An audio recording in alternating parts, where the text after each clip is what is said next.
The chronicles of England remember Edward II not as a conqueror, not as a reformer, but as a cautionary tale. His story begins under the long shadow of his father, Edward I, a king whose very name struck fear into his enemies. Longshanks, the hammer of the Scots, had carved his legend into stone and steel, dominating Wales, humiliating Scotland, and asserting English supremacy with relentless might. For the Plantagenet dynasty, strength was both tradition and expectation.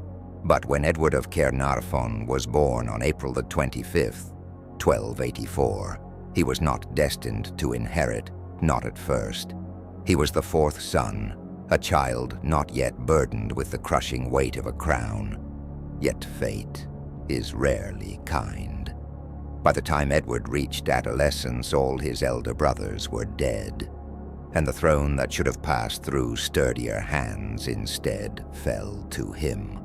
From that moment, the boy was raised not as a child, but as England's only hope for continuity. Those who looked upon him saw little of his father. Where Edward I was tall, commanding, and iron-willed, his son was gentle, affectionate, and curious in ways that unsettled those around him. He was drawn to music, to the company of craftsmen, to swimming, rowing, and even digging ditches alongside common laborers. Activities unbecoming of a prince, or so the nobility thought. They wanted a warrior, a general in training, not a boy who seemed content among artisans and entertainers. The medieval world had little tolerance for deviation. Kings were expected to embody chivalry's most martial ideals. A king's worth was measured in blood spilled on the battlefield, in castles stormed, in banners raised high above the conquered. From his earliest years, Edward II displayed little of this. His father, though affectionate in his own cold way, must have seen it too. The chronicles record Edward I's frustration with his son, and the court whispered that the young prince lacked the iron will necessary for kingship. Yet when Longshanks died in July 1307, Edward II became King of England. At 23, he inherited not only a crown, but a world in turmoil. Scotland was in open rebellion under Robert the Bruce. Wales simmered with unrest. France eyed England warily, its king, Philip IV, ready to test the strength of the new monarch. And above all, the nobility, fierce, proud, and greedy, waited to see if their new king would command them as his father had, or if he could be bent to their will. At first there was hope. Edward's coronation was splendid, a pageant of wealth and promise. Yet almost immediately, discontent began to stir, for the new king was not alone in his triumph. At his side stood a man whose very presence was an insult to the great lords of England, Piers Gaveston. Gaveston was no ordinary knight.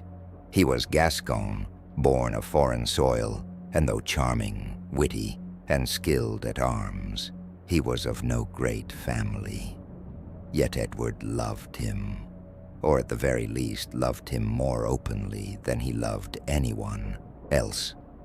Chroniclers describe their bond in tones that hint at scandal.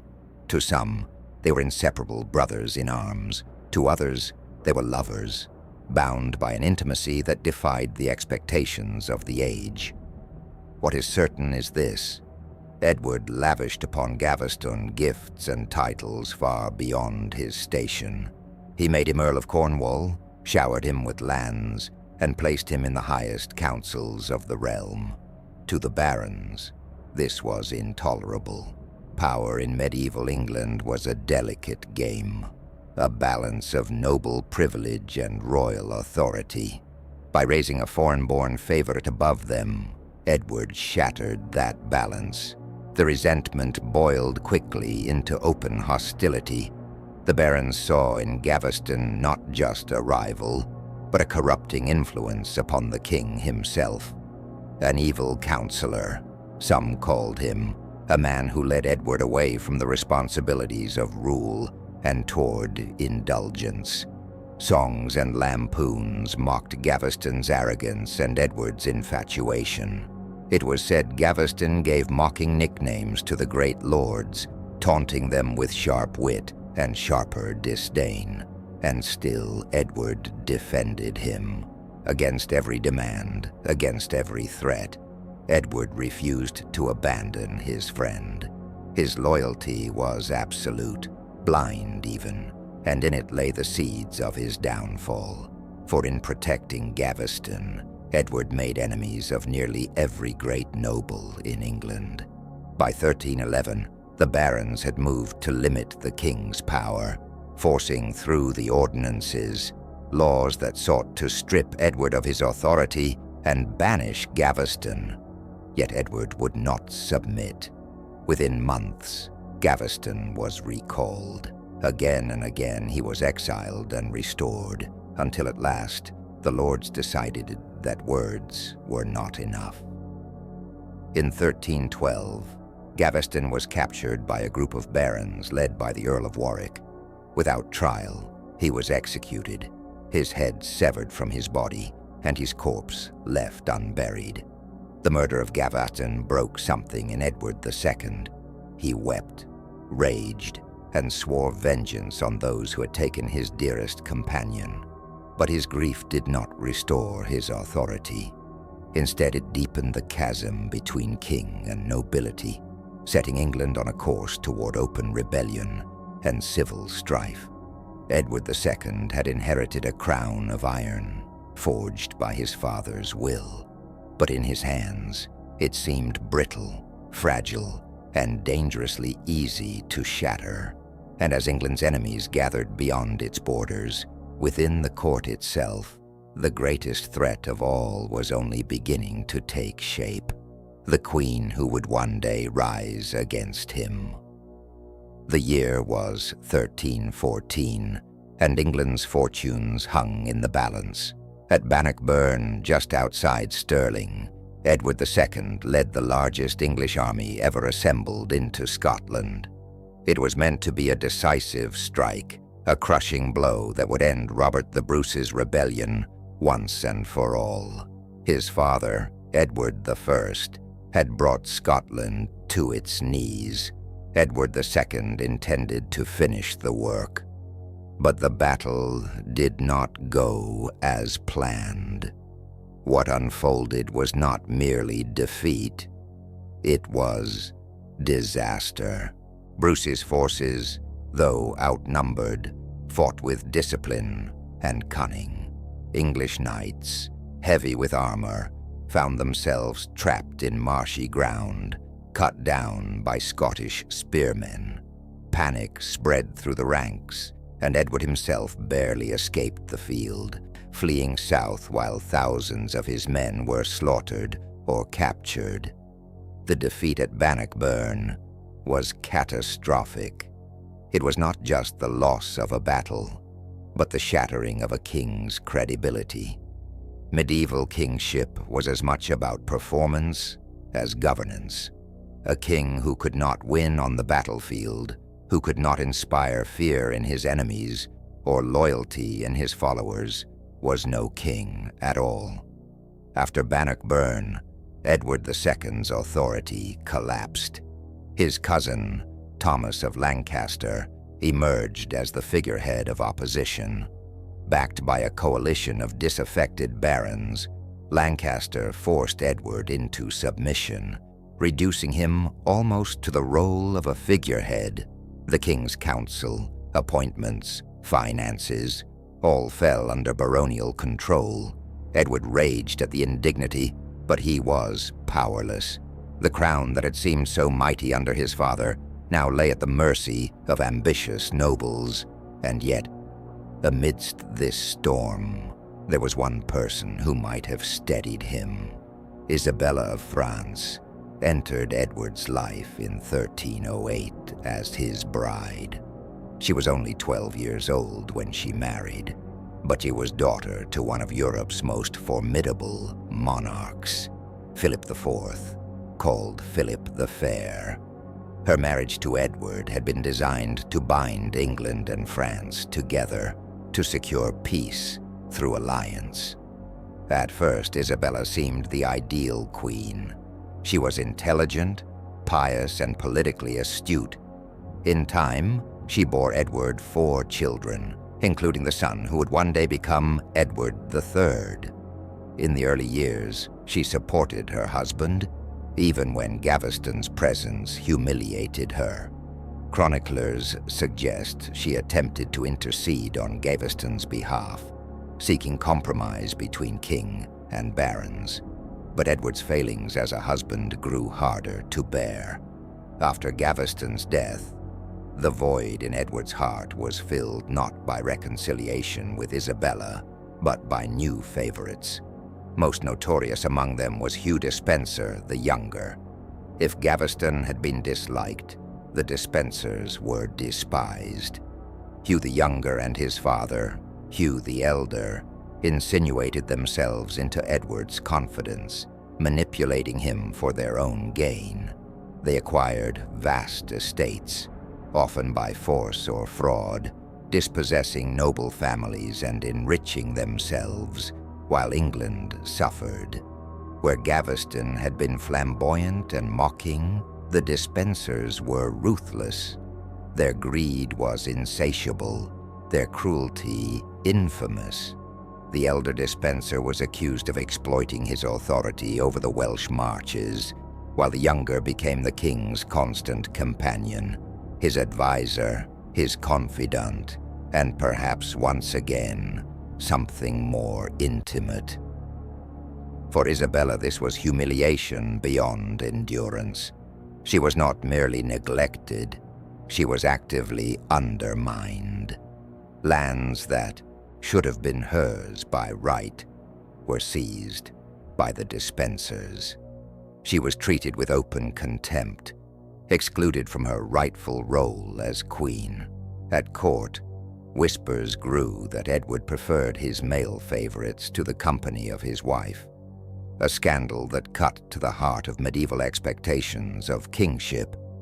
Isabella was no passive victim. She watched, listened, and waited. She played the role of dutiful consort while quietly cultivating her own allies.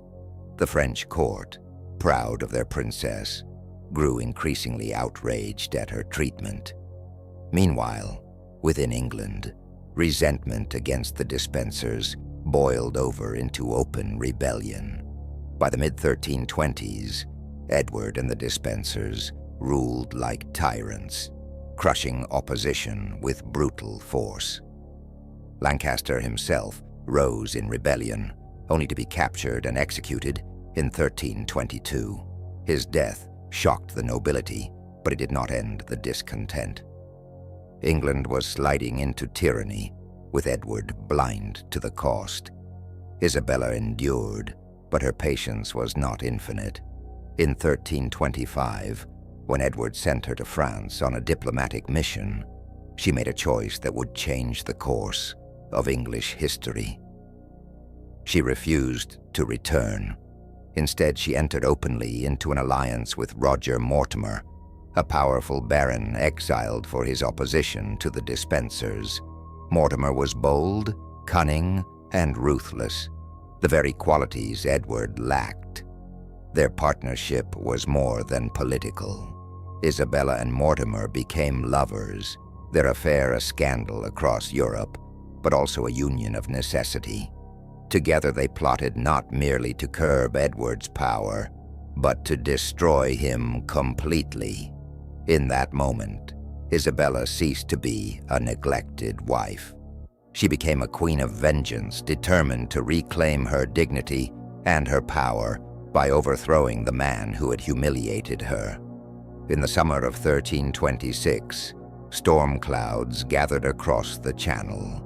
Edward II sat uneasily on his throne, haunted by whispers of plots and betrayals. He had long feared his nobles, long battled their rebellions, but he never imagined the blow would come from his own queen. In France, Isabella and her lover Roger Mortimer had transformed themselves into a force of destiny. What had begun as private grievance became open conspiracy. Exiled English lords flocked to their banner, eager for revenge against the Despensers. Wealthy merchants, chafing under Edward's misrule, provided funds. And above all, Isabella wielded her most powerful weapon, legitimacy. She was the daughter of a king, the mother of England's heir. Her cause was not framed as rebellion, but as justice, for her son, for the crown, for the kingdom itself. In September 1326, Isabella and Mortimer set sail with a modest invasion force, perhaps no more than 1,500 men. It should have been laughable, a tiny army against a king. But Edward had squandered his strength. Years of favoritism, tyranny, and humiliation had drained him of allies. When Isabella landed in Suffolk, banners rose across the land, not against her, but in her. Favor one noble after another declared for the Queen. Towns opened their gates. Even London, once Edward's stronghold, erupted in riot. The king's authority disintegrated with shocking speed. The Despensers, once untouchable, now stood exposed. The elder Hugh Despenser fled west with the king, but was soon captured. His death was brutal even by medieval standards. Hanged and then beheaded, his body torn apart as crowds jeered.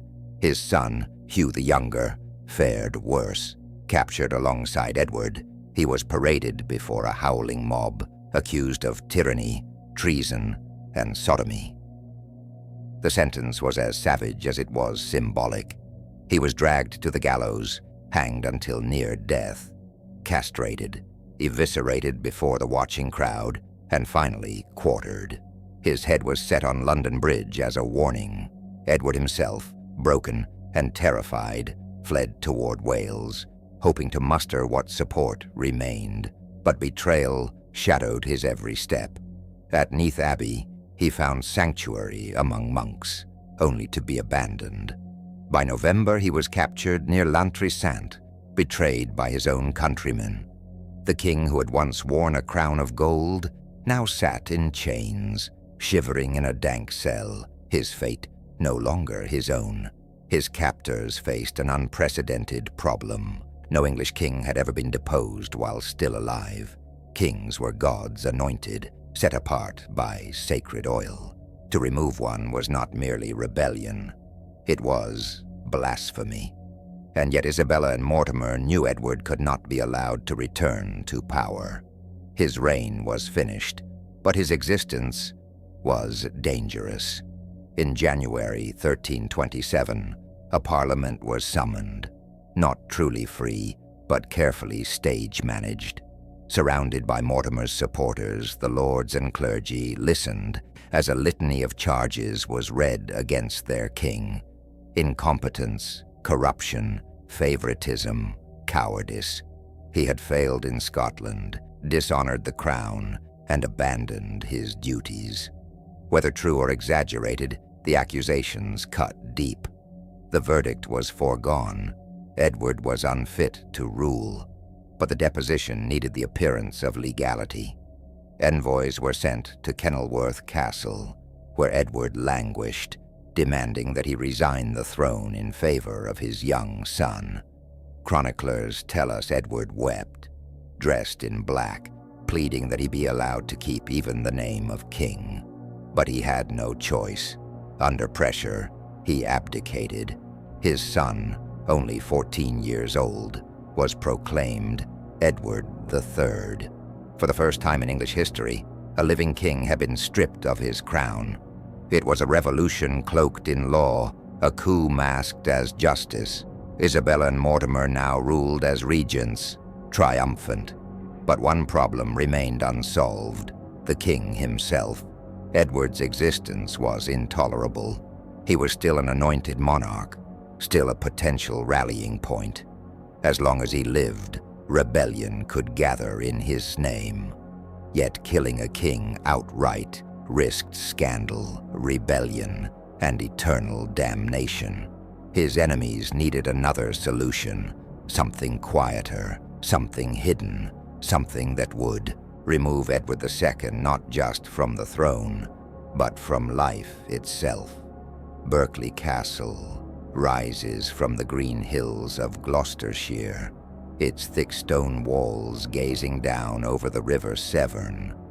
In the autumn of 1327, this fortress became something more than a prison.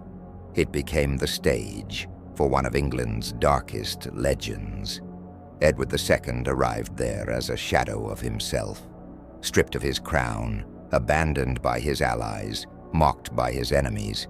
He was no longer a king, but a captive whose fate balanced between neglect and murder. The transfer from Kenilworth to Berkeley was explained as a matter of cost and security, but the choice of location was deliberate. The Berkeley family had suffered under Edward's rule, their loyalty now aligned with Isabella and Mortimer. Edward was to be kept in the custody of those who hated him. From the beginning, his confinement was harsh. Chroniclers describe conditions designed to humiliate and degrade. His cell was said to overlook the castle's dungeons, where the stench of human waste rose daily.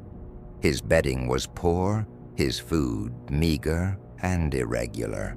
Servants treated him with contempt, stripping him of the dignity once afforded to royalty.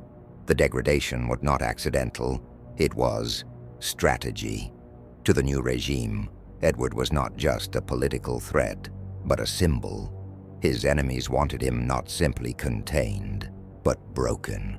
The daily routine of discomfort and despair was a slow death of the spirit, meant to sap his will and hasten his physical decline. Yet Edward did not die. Weeks turned to months, and though weakened, he clung to life. Rumors spread that he prayed constantly, sometimes weeping, sometimes raging.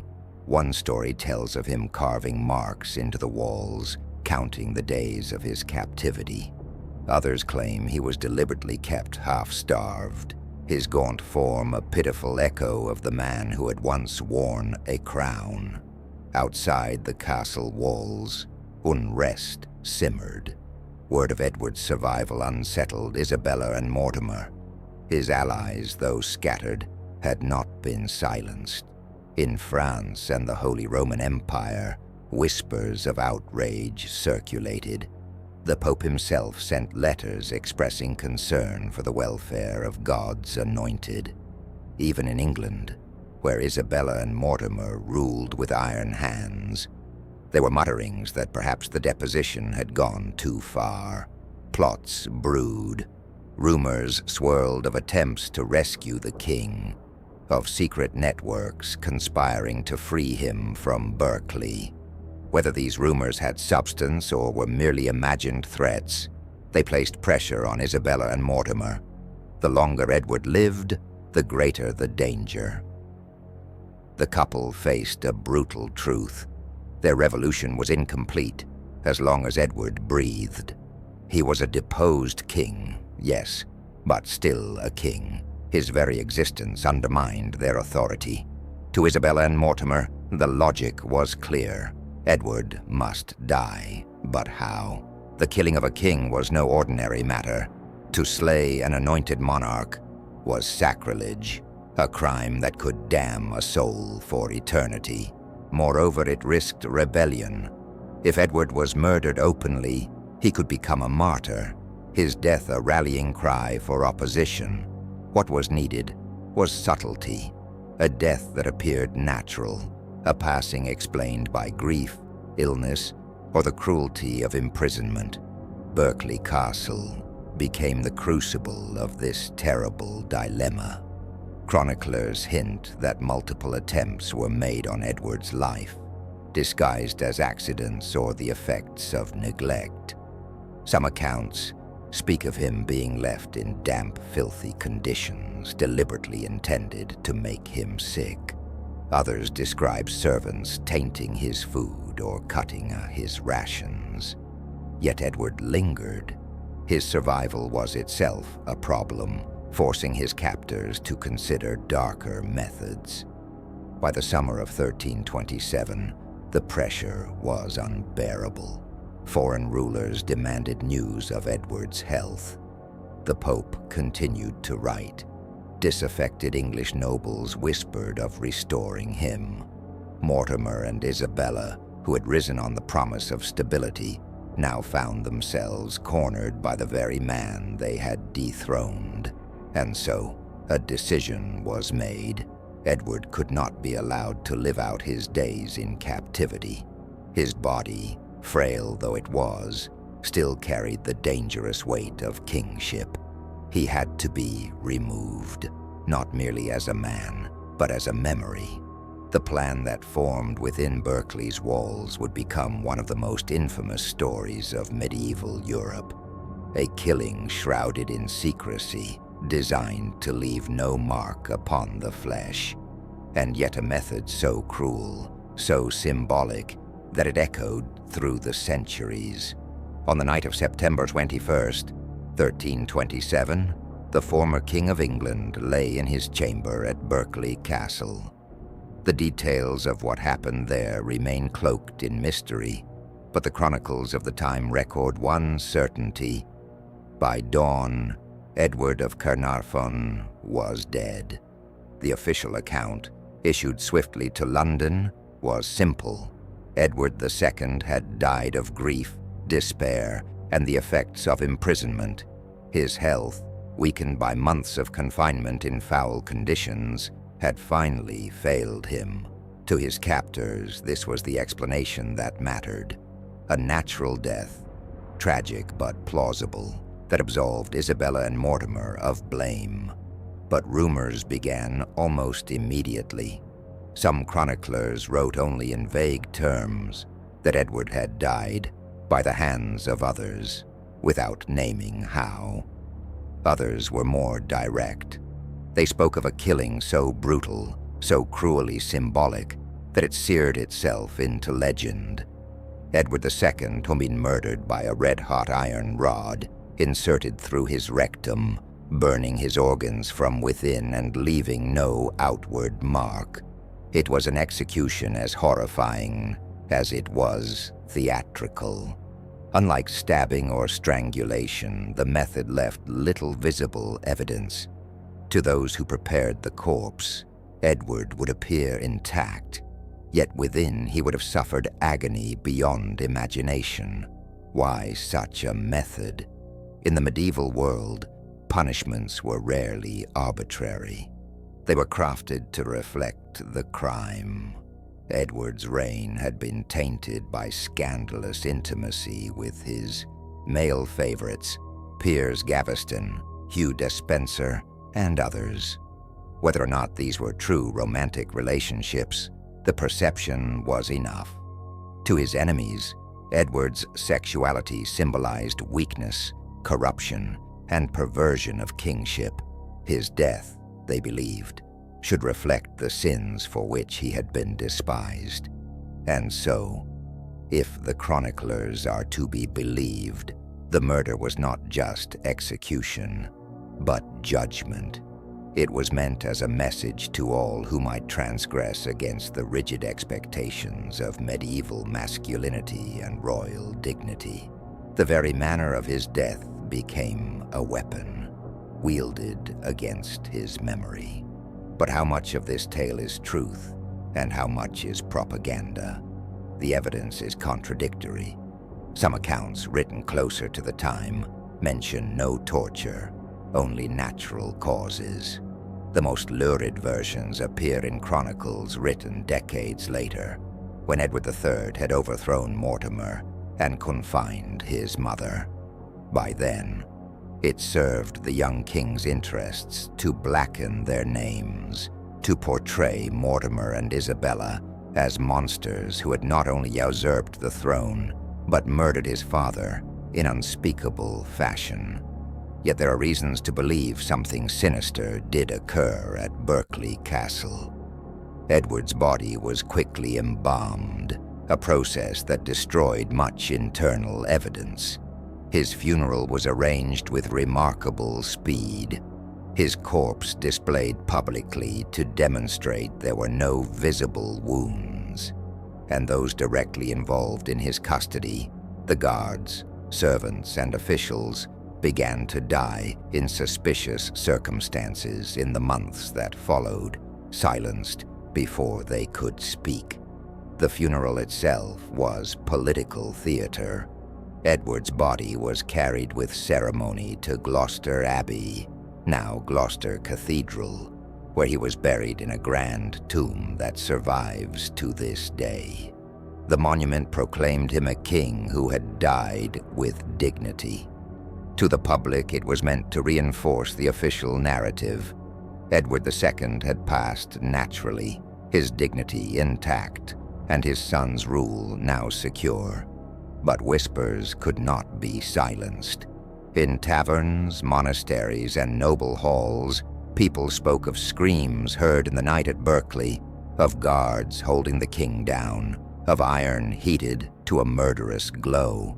The horror of the story was its power. It clung to memory, retold and reshaped over centuries until it became inseparable from Edward's legacy. Whether true or not, the tale mattered more than the facts. For those who despised Edward, it was fitting punishment for a failed king. For those who pitied him, it was proof of Isabella and Mortimer's cruelty. For generations after, it became the ultimate cautionary tale about the cost of weakness and the savagery of power. And so, Edward II's death entered history as one of the most infamous royal murders of the Middle Ages, a story in which truth and legend are bound so tightly that they may never be separated. With Edward II dead and buried, Isabella of France and Roger Mortimer ruled England in triumph. They had done the unthinkable, deposed a king, destroyed his favorites, and placed young Edward III upon the throne. For a brief moment, they stood as the most powerful couple in Europe. Isabella styled herself the she-wolf of France, though her contemporaries more often whispered the title with fear than admiration. Mortimer, once a fugitive exile, now ruled in all but name. The Queen's lover turned uncrowned king, yet their triumph was fragile. Power gained through blood and betrayal is never secure. From the beginning, suspicion clung to them like a shadow. The circumstances of Edward II's death were too convenient, too sudden. Whispers spread that Isabella and Mortimer had ordered his murder, whispers amplified by the lurid stories of torture that began to circulate. Foreign rulers expressed unease. The Pope, who had already intervened on Edward's behalf, was troubled by the rumors. Even among English nobles who had supported Isabella's coup, there was discomfort. It was one thing to depose a king. It was another to butcher him. And within the heart of the new regime lay a problem Isabella and Mortimer could not control: the boy king himself. Edward III was only 14 when his father was deposed, too young to rule in his own right. At first he appeared obedient, dutifully accepting his mother and Mortimer as regents. But he was no fool. He had seen his father humiliated, imprisoned, and destroyed. He had listened to whispers of screams in the night at Berkeley, and he knew, as all Plantagenets knew, that kingship was fragile unless it was defended with steel. In 1328, Edward was married to Philippa of Hainaut, a shrewd match that gave him allies abroad. In 1329, he performed homage to the French king for his lands in Gascony. Outwardly, He played the role Isabella and Mortimer scripted for him, but quietly he began building his own circle of loyal men, young knights who looked not to Mortimer, but to their king. By 1330, tension was growing. Mortimer had grown arrogant, enriching himself as shamelessly as the Despensers once had. Isabella, once admired for her beauty and cunning, was now resented as the queen who had betrayed her husband and her crown. Their enemies multiplied, and Edward III, now 17, reached the age when kings were expected to rule. The reckoning came swiftly. In October 1330, Mortimer and Isabella were residing at Nottingham Castle. The young king struck. With a band of loyal knights, he entered the castle through a hidden passage and seized Mortimer by surprise. Chroniclers record that Isabella fell to her knees, begging her son for mercy for her lover, crying, "Fair son, have pity on gentle Mortimer." Edward's reply, though not preserved word for word, was cold. Justice would be done. Mortimer was dragged before Parliament, charged with tyranny, corruption, and, most damningly, the murder of Edward II. The verdict was swift. He was condemned and hanged at Tyburn, denied the honor of beheading, his body left to swing as a warning. Isabella was spared execution, but not freedom. She was confined to comfortable exile, living out her days far from power, her legacy forever stained by suspicion of regicide. With Mortimer dead and Isabella broken, Edward III finally assumed the full powers of kingship, and he was determined never to repeat his father's mistakes. Where Edward II had been weak, Edward III was strong. Where his father failed on the battlefield, Edward III triumphed, leading England into victories in the opening phase of the 100 Years' War. His reign restored the prestige his father had squandered, proving that the Plantagenet line was not doomed to failure. But Edward III never forgot his father's fate. He used the accusation of murder against Mortimer to justify his coup, ensuring that his father's memory, however tarnished, served a political purpose. In doing so, he cemented the legend of Edward II's brutal death. And what of Edward II himself? His tomb at Gloucester Cathedral became a site of quiet reverence. Some whispered that miracles occurred there. Others believed he had never truly died, that he had escaped Berkeley and lived in secret exile. Such stories reflect the unease of a nation that could not reconcile the sacred image of kingship with the brutal reality of regicide. The legacy of Edward II's downfall stretched far beyond his lifetime. His deposition set a precedent. A king could be removed if he failed his people. It was a dangerous idea, one that would echo in later centuries, in the Wars of the Roses, in the execution of Charles I, in the very foundations of constitutional monarchy.